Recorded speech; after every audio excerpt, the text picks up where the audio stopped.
A lot of people are interested in how I can become more productive or more effective in what I do, but they want to do it at the same time that they're reducing the number of hours that they have to work. Unfortunately, a lot of us who feel responsible end up working more hours than we really ought to.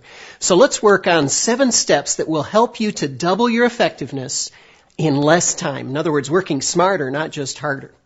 You begin by identifying what are your unique talents or strengths and how can you leverage those. As we develop a greater self-awareness, we identify ways to leverage the time we spend so that we get greater results with less effort.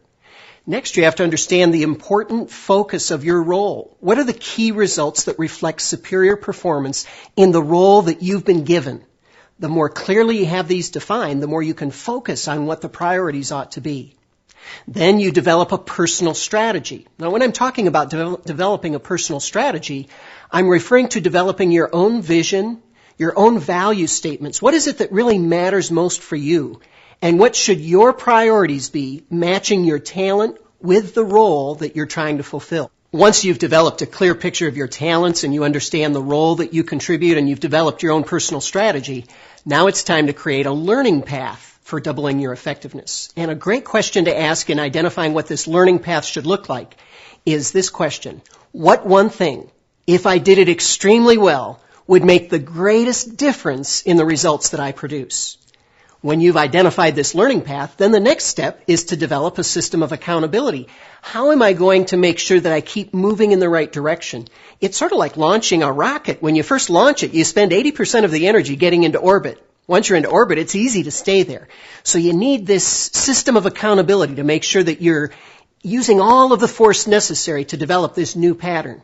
And then the next step after that is develop a series of periodic checkups to make sure that you're still on course. Most people are surprised to find out that rockets are usually off course or off target over 99% of the time.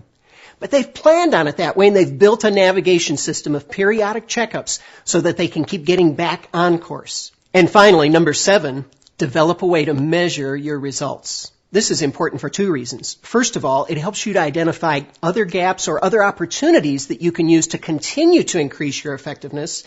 And maybe most importantly, measuring your results gives you an opportunity to celebrate what you've achieved. It won't take any time at all. When you follow these 7 steps, you will see your effectiveness improving, maybe even doubling, without having to work any harder.